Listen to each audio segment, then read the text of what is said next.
ఓం గంగణపతే నమ. శ్రీమాత్రే నమ. ఐం సరస్వత్యే నమ. శివాయ గురువే నమ. జయ గురు దత్తాత్రేయ నమ. ఓం నమో భగవతే మేధా దక్షిణామూర్తి మహ్యం మేధాం ప్రజ్ఞం ప్రయచ్చ స్వాహ.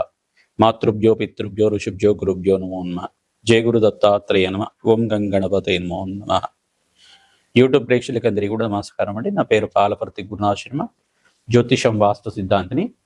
నేనంతా కూడా మీకు గోచారరీత్యా గ్రహాల యొక్క స్థితిగతి, కలయిక, వాటి యొక్క ప్రభావం అంతా కూడా మీకంతా కూడా చెప్పడానికి ఈ యొక్క కంటెంట్ బేస్ మీద చెప్తున్నాం. ఈ రోజంతా కూడా చూసుకంతా కూడా పితృపక్షం అనేది అత్యంత పుణ్యప్రదంగా చెప్పడం జరుగుతుంది. భాద్రపద మాసంలో కృష్ణపక్షంలో అంతా కూడా పితృపక్షం అంటారు. దీన్నంతా కూడా ఈ యొక్క సెప్టెంబర్ 7వ తారీఖు తర్వాత మనకి పౌర్ణమి వెళ్ళిపోయిన తర్వాత నుంచి పాడ్యం అనేది స్టార్ట్ అవుతుంది. కృష్ణపక్షంలో పాడ్యం నుంచి అమావాస్య దాకా పితృపక్షంలో అంతా కూడా పితృకార్యాలంతా కూడా నిర్వహించుకోవడానికి అత్యంత శుభప్రదంగా ఉండడానికి అవకాశం ఉంటుంది. ఎవరైతే కనుక ఈ యొక్క పితృదేవతలంతా కూడా చూసుకుంటే వసురుద్ర ఆదిత్య స్వరూపం అని చెప్పేసి అంటారు.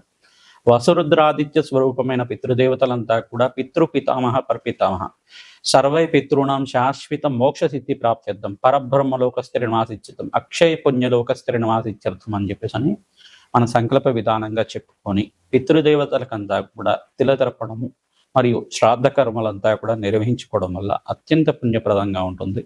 ఎవరి పితృదేవతలంతా కూడా గతించి ఉన్నారో పితృదేవతలంతా కూడా శాశ్వత మోక్ష సిద్ధి కలగాలని చెప్పి ప్రతి ఒక్క పితృపక్షంలో అంతా ప్రధానంగా చూసుకుంటే భాద్రపద మాసంలో వచ్చే పితృపక్షంలో అంతా కూడా ఈ యొక్క విశేషమైన తిథులంతా కూడా గుర్తుపెట్టుకోండి. తదియ, చౌతి, పంచమి, సప్తమి, అష్టమి, నవమి, దశమి, త్రయోదశి, చతుర్దశి మరియు అమావాస్య.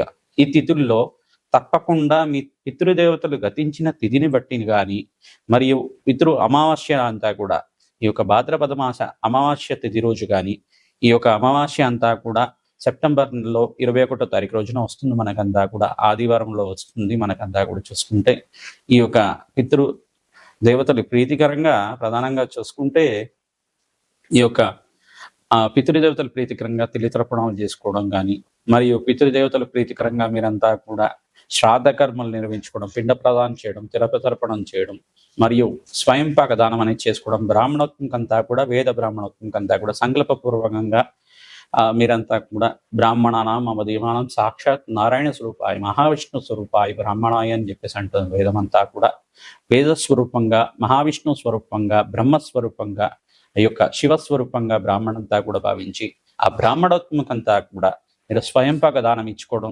పితృదేవతలకు ప్రీతికరంగా మీరంతా కూడా శ్రాద్ధ కర్మలు చేసుకోవడం, తిలతర్పణాలు చేసుకోవడం, పుణ్య కార్యక్రమాలు, గోమాత సేవ చేసుకోవడం అత్యంత శుభప్రదంగా ఉంటుంది. పితృశాపాల నుంచి బయటపడడానికి ఆస్కారం ఉంటుంది. ప్రధానంగా పితృదోషము, పితృశాపం అంతా కూడా మీకు పూర్వీకుల నుంచి సంక్రమించి ఉండొచ్చు. మీ జాతకంలో మీ యొక్క పూర్వజన్మ కర్మ సిద్ధాంతాన్ని బట్టి సంక్రమించి ఉండొచ్చు. ఈ యొక్క జాతక ప్రభావం నుంచి పితృదోషము, పితృశాపం నుంచి బయటపడాలి అంటే కనుక ఈ పితృపక్షంలో కనుక మీరంతా కూడా మోక్ష నారాయణ బలి విధానం కానీ ఈ యొక్క శాస్త్ర కర్మలు కానీ చేసుకోవడం వల్ల అత్యంత శుభ ఫలితాలు పొందడానికి ఆస్కారం ఉంటుంది. ఈ యొక్క కొంతమంది ఏం చేస్తారంటే పుణ్యక్షేత్రాలంతా కూడా బ్రాహ్మణ సమారాధన చేస్తుంటారు, అన్నదానం చేస్తుంటారు. దేవాలయ ప్రాంగణంలో అన్నదానం చేయడం వల్ల, పితృదేవతలకు ప్రీతికరంగా అన్నదానం చేయడం వల్ల అత్యంత శుభమైన ఫలితాలు, కోటి యజ్ఞాల ఫలితం కలుగుతుందన్నమాట. యజ్ఞాలు చేసుకున్న ఫలితం అంతా కూడా పితృదేవతలకి తెలితర్పణాలు చేయించడం వల్ల అత్యంత శుభప్రదంగా ఉంటుంది. మనకంతా కూడా చూసుకుంటే ఈ యొక్క పితృదోషం అనేది ఏ రకంగా వస్తుందంటే ప్రధానంగా లగ్న చక్రవశాత్తు ఈ యొక్క అష్టమ స్థానంలో కానీ నవమ స్థానంలో కానీ రాహు కానీ కేతు కానీ ఉంటే కనుక ఈ యొక్క పితృదోషం అని చెప్పేసి అంటారు. లగ్న చక్రవశాత్తు మరియు ఈ యొక్క చతుర్థ స్థానం అంటే నవమ స్థానం పితృస్థానం అని చెప్పేసి అంటారు. ప్రధానంగా అష్టమ స్థానం ఆయుస్థానం అని చెప్పేసి అంటారు. ఈ స్థానాల్లో కనుక రాహు కేతులు కానీ ఉండి మరియు ఇక నవమ స్థానంలో కనుక రాహు కానీ కేతు కానీ ఉంటే మరియు శనీశ్వరుడు ఒక వీక్షణ, పరస్పర వీక్షణ అంతా కూడా సూర్య భగవానుడి మీద ఉంటే కనుక శనీశ్వరుడికి 3 దృష్టిలు ఉంటాయి అన్నమాట. త్రిపాద దృష్టి, సప్తమ దృష్టి, దశమ దృష్టి అనేది ఉంటుంది. ఈ దృష్టితోటి కనుక సూర్య భగవానుడి మీద ఉంటే కనుక చతుర్థ స్థానం నుంచి కానీ నవమ స్థానం నుంచి కానీ లగ్నం నుంచి కానీ పితృదోషం అనేది ఉంటే కనుక ఈ యొక్క తల్లి తండ్రితోటి ప్రధానంగా చూసుకుంటే కొంచెం మనస్పర్ధలు ఉండడం కానీ, దూరంగా ఉన్న దేశాన్ని నుంచి విదేశంలో బతకడం కానీ, జీవితం అనేది కొంచెం ఎదుగుదల లేకపోవడం, ఆర్థికంగా ఎదుగుదల లేకపోవడం అన్నీ ఉన్నప్పటికి కూడా అనుకున్న స్థాయిలో పేరు రాకపోవడం, ఈ యొక్క కళ్యాణం వాయిదా పడుతూ ఉండడం, వివాహం అనేది వాయిదా పడుతూ ఉండడం కానీ, ఆలస్య కళ్యాణం తరచూ జరుగుతూ ఉండడం కానీ, కొన్ని తరాల వారికి కొంతమందికి మగ సంతానమే ఉండడం కానీ, కొన్ని తరాల వారికి కొంతమందికి స్త్రీ సంతానం అంటే కొంతమందికి ముగ్గురు స్త్రీలుగా అంటే స్త్రీ సంతానం కానీ, అంటే ప్రధానంగా చూసుకుంటే ఒక సంతానం అనేది ఆలస్యం అవుతూ ఉండడం కానీ, అంటే కొన్ని సంవత్సరాలు ఆలస్యం అవడం, పెళ్ళైన తర్వాత ప్రధానంగా చూసుకుంటే వివాహమైన తర్వాత ఒక 5 సంవత్సరాల తర్వాత కానీ, 8 సంవత్సరాల తర్వాత కానీ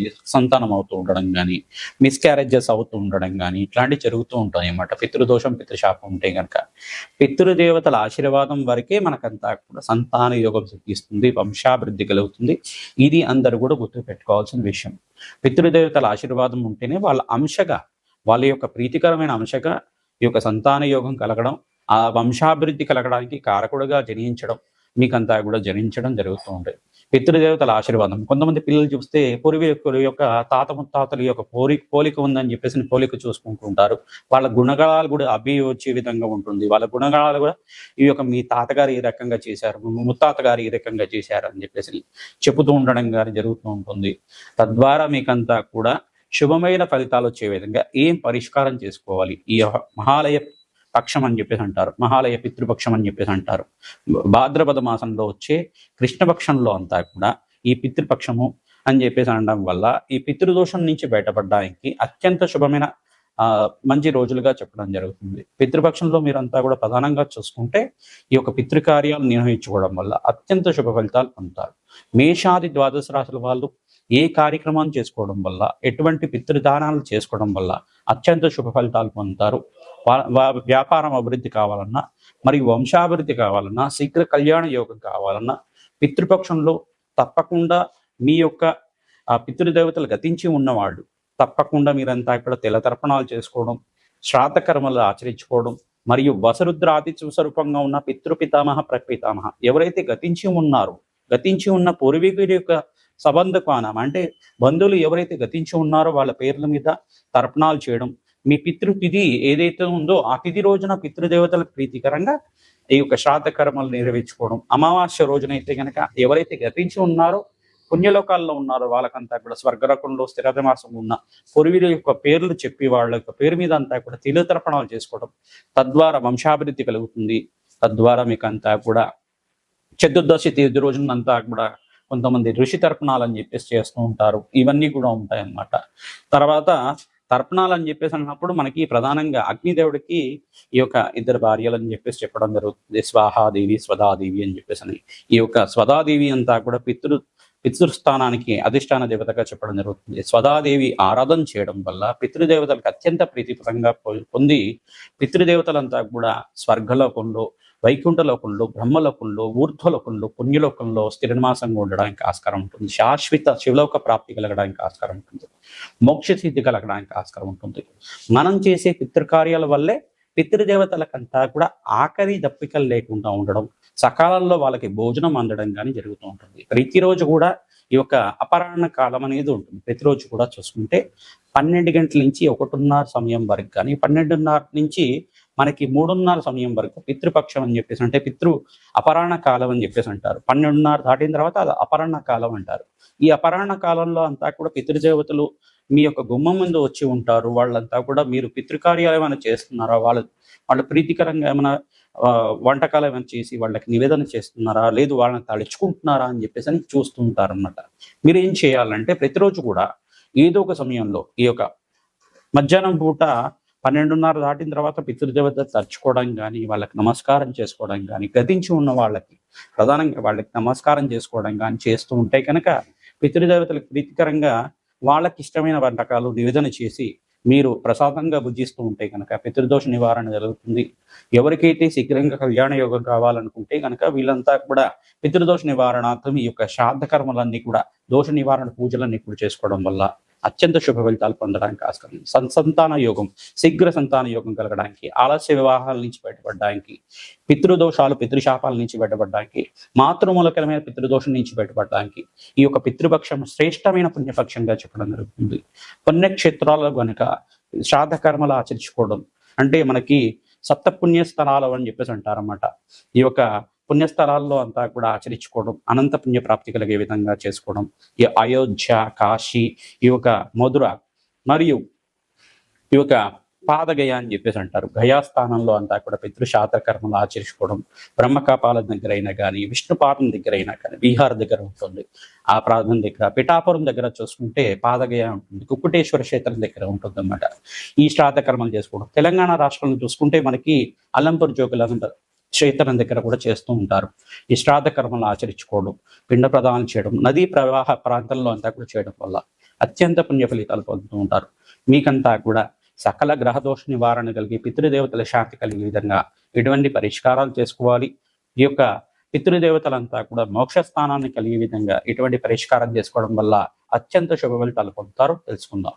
మేషరాశి జాతకులకి భాద్రపద మాసంలో సెప్టెంబర్ నెలలో అంతా కూడా చూసుకుంటే పితృపక్షంలో అంతా కూడా ఎటువంటి పరిష్కారాలు ఆచరించుకోవాలి, అసలు పితృదోషం నుంచి నివారణ కలగడానికి ఎటువంటి పరిష్కారం చేసుకోవడం వల్ల అత్యంత శుభ ఫలితాలు పొందుతారు అని చెప్పేసి తెలుసుకోవడం జరుగుతుంది. ప్రధానంగా చూసుకుంటే మేషరాశి జాతకులంతా కూడా ఏలినాటి శని ప్రభావంలో ఉన్నారు కావున మీకంతా కూడా చూసుకుంటే శనీశ్వర ప్రీతికరంగా తిలదానం చేసుకోవడం, గోమాత సేవ చేసుకోవడం అత్యంత శుభ ఫలితాలు పొందడానికి ఆస్కారం ఉంటుంది. ఎవరి పితృదేవతలు అయితే గతించి ఉన్నారో మీరంతా కూడా ప్రధానంగా చూసుకుంటే వసురుద్రాదిత్య స్వరూపంగా ఉన్న పితృదేవతలకు ప్రీతికరంగా అమావాస్య రోజున తప్పనిసరిగా మీరంతా కూడా శ్రాద్ధకర్మలు కానీ, తిలతర్పణలు కానీ చేసుకోవడం, స్వయంపాక దానం చేయడం. బ్రాహ్మణత్వంకంతా కూడా మహావిష్ణు స్వరూపాయ బ్రాహ్మణాయ, ఎప్పుడైనా కానీ సాక్షాత్ మహావిష్ణు స్వరూపంగా బ్రాహ్మణత్వం అంతా కూడా ఇంటికి పిలిచి కానీ, దేవాలయ ప్రాంగణంలో కానీ మీరు వాళ్ళ కాళ్ళు కడిగి, ప్రధానంగా చూసుకుంటే బ్రాహ్మణత్వం యొక్క పాద ప్రక్షాళన చేయడం అనేది, పాద పూజ చేయడం అనేది అత్యంత శుభ ఫలితాన్ని ఇస్తుంది. ఎప్పుడైనా కానీ బ్రాహ్మణత్వం యొక్క పాద సేవ చేయడం అంటే ప్రధానంగా చూసుకుంటే పాదాలనంతా కూడా కడుగుతూ ఉంటారు. పాదాలనంతా కూడా కడగడం వల్ల సాక్షాత్ మీకంతా కూడా పుణ్య నదిలో స్నానం చేసిన ఫలితం అంతా కూడా పొందుతారు. వాళ్ళ పాదాలు కడిగి ఆ జలాన్ని అంతా కూడా శిరస్సు మీద జల్లుకొని ఈ యొక్క మంత్రం కూడా చెప్తారు. నమస్తోస్తు అనంతాయ సహస్రమూర్తయ సహస్రనామని పురుషా శాశ్వత సహస్రకోటి యుగధారిణి నమః అనే మంత్రం అంతా కూడా చెప్తూ ఉంటారు. ఈ యొక్క మంత్రం అంతా కూడా చూసుకుంటే ఈ యొక్క మంత్రం వల్ల మీకంతా కూడా ఈ యొక్క బ్రహ్మ ఎటువంటి పుణ్యస్థానాల్లో ఉంటారు, బ్రహ్మ యొక్క ఆశీర్వాదం లభించడం కానీ, మీకంతా కూడా పూర్వీకులంతా కూడా బ్రహ్మలోకంలో స్థిర నివాసం ఉండడం కానీ, సర్వే పితృణాం శాశ్వత మోక్ష సిద్ధి ప్రాప్త్యర్థం, సర్వే పితృణాం శాశ్వత అక్షయ పుణ్యలోక స్థిర నివాస సిద్ధ్యర్థం, సర్వే పితృణాం అక్షయ పుణ్యలోక ఊర్ధ్వలోక స్థిర నివాస సిద్ధ్యర్థం అనేది సంకల్పం చెప్తూ ఉంటారు. ప్రధానంగా చూసుకుంటే పితృదేవతలంతా కూడా ఊర్ధ్వలోకంలో పుణ్యలోకంలో స్థిర నివాసంగా ఉండే విధంగా, దివ్య శరీరాన్ని పొందే విధంగా ఈ యొక్క పితృపక్షంలో మీరు వదిలే తిలతర్పణాలంతా కూడా, ఈ యొక్క తిలతర్పణాలంతా కూడా నువ్వులతో వదిలే నీ తిలతర్పణాలన్నీ కూడా చూసుకుంటే అత్యంత శుభ ఫలితాలు పొందే విధంగా, పితృదేవతల ఆశీర్వాదం పొందే విధంగా ఉంటుంది. స్వాహాదేవి యొక్క నామాన్ని చెప్పుకుంటూ వదులుతూ ఉంటారు మంత్రాన్ని అంతా కూడా. స్వాహాదేవి అంతా కూడా పితృదేవతలకు అధిష్టాన దేవతగా చెప్పడం జరుగుతుంది. పితృదేవతలకంతా కూడా ప్రీతికరంగా స్వాహాదేవి యొక్క మంత్రాన్ని చెప్పుకుంటూ వదిలిపెట్టడం వల్ల, బ్రాహ్మణత్వం అంతా కూడా సహాయార్థంగా తెచ్చుకొని ఈ యొక్క తిలతర్పణాలు చేయించుకోవడం వల్ల, దక్షిణ తామలాలు ఇచ్చి వాళ్ళ ఆశీర్వాదం, మహావిష్ణు స్వరూపంగా ఉన్న బ్రాహ్మణత్వం యొక్క ఆశీర్వాదం తీసుకోవడం వల్ల అత్యంత శుభ ఫలితాలు పొందడానికి ఆస్కారం ఉంటుంది. ప్రధానంగా గోమాత సేవ చేయడం, గోమాతకి ప్రధానంగా చూసుకుంటే ఈ యొక్క పచ్చిక తెలకపిండి గ్రాసం కానీ, గోమాత పూజ చేసుకొని గోమాత యొక్క పుష్టభాగం దగ్గర పసుపు కుంకుమ గంధంతో అలంకరణ చేసుకొని, ఆ తోక దగ్గర అంతా కూడా చూసుకొని, తల మీద అంతా కూడా చుట్టి ఆ తోకతోటి అంతా కూడా నమస్కారం చేసుకోవడం అంతా కూడా అత్యంత శుభ ఫలితాలు. మహావిష్ణు స్వరూపంగా, మహాలక్ష్మి స్వరూపంగా ఉన్న, సకల దేవతా స్వరూపంగా ఉన్న గోమాత ఆశీర్వాదం అంతా కూడా లభిస్తుంది. ప్రతినిత్యం కూడా మీరు రావి చెట్టుకి ప్రదక్షిణాలు చేసుకోవడం అత్యంత శుభ ఫలితాలు పొందుతూ ఉంటారు. అమావాస్య రోజున విశేషంగా మీరంతా కూడా గోమాత సేవ చేయడం అత్యంత శుభ ఫలితాలు పొందుతూ ఉంటారు. ప్రధానంగా మీకు ఐశ్వర్య ప్రాప్తి, ఆరోగ్యము, వంశాభివృద్ధి, కళ్యాణం కాల వాళ్ళకి శీఘ్రంగా కళ్యాణ యోగం సిద్ధించడానికి ఈ యొక్క మహాలయ పుణ్యపక్షంలో అంతా, పితృపక్షంలో అంతా కూడా మహాలయ పితృపక్షము పుణ్యపక్షం అని చెప్పేసి అంటారు. సహస్ర అశ్వమేధ యాగాదులు చేసిన ఫలితం కలుగుతుంది. బ్రాహ్మణానం మమదేవానం సాక్షాత్ నారాయణ స్వరూపాయ, మహావిష్ణు స్వరూపంగా, శివస్వరూపంగా, దత్తాత్రేయ స్వరూపంగా భావించి బ్రాహ్మణోత్వంకంతా కూడా పాద పూజ చేసిన తర్వాత మీరంతా కూడా ఈ యొక్క పితృపక్షంలో అంతా కూడా స్వయంపాక దానం చేసుకోవడం, దక్షిణ సహితంగా వస్త్ర సహితంగా దానం చేసుకోవడం, ఫలదానం చేసుకోవడం అత్యంత శుభ ఫలితాలు. ఈ యొక్క మీరు ప్రధానంగా చూసుకుంటే ఈ వీడియోనంతా కూడా చూడండి. తప్పకుండా మీకు పరిష్కారం దొరుకుతుంది. మీ పితృదోష నివారణ కలుగుతుంది. తద్వారా మీకంతా కూడా ఎవరైతే కనుక ఈ యొక్క గోకర్ణం దగ్గర కానీ మోక్షనారాయణ బలి విధానం చేయించుకుంటారో అత్యంత శుభ ఫలితాలు పొందుతారు. పితృదోషము, పితృశాపాల నుంచి బయటపడడం, ఈ యొక్క దేవాలయ ప్రాంగణంలో విధవాళ్ళకి అన్నదానం చేయడం, భక్తులకంతా కూడా అన్నదానం చేయడం అత్యంత శుభ ఫలితాలు పొందుతారు. తద్వారా మీకంతా కూడా సర్వే పితృణాం శాశ్వత మోక్షసిద్ధి ప్రాప్త్యర్థం అనే ఆశీర్వాదం చేస్తున్నాము. పితృదేవతల ఆశీర్వాదం వల్ల వంశాభివృద్ధి కలుగుతుంది, అష్టైశ్వర్య ప్రాప్తి కలుగుతుంది, ఆనందమైన జీవితం జీవిస్తారు. తద్వారా మీకంతా కూడా లక్ష్మీ కటాక్షం కలుగుతుంది. కళ్యాణం కాని వాళ్ళకి శీఘ్రంగా కళ్యాణ యోగం సిద్ధిస్తుంది. పితృదేవతల ఆశీర్వాదం వల్ల వంశాభివృద్ధి కలుగుతుంది. తద్వారా మీకంతా కూడా వృత్తిలో, వ్యాపారంలో, ఉద్యోగంలో కూడా మీకు మంచి పేరు లభించడానికి, కీర్తి ప్రతిష్టలు లభించడానికి ఆస్కారం ఉంటుంది. అష్టైశ్వర్య ప్రాప్తి కలుగుతుంది. శ్రీమాత్రే నమః.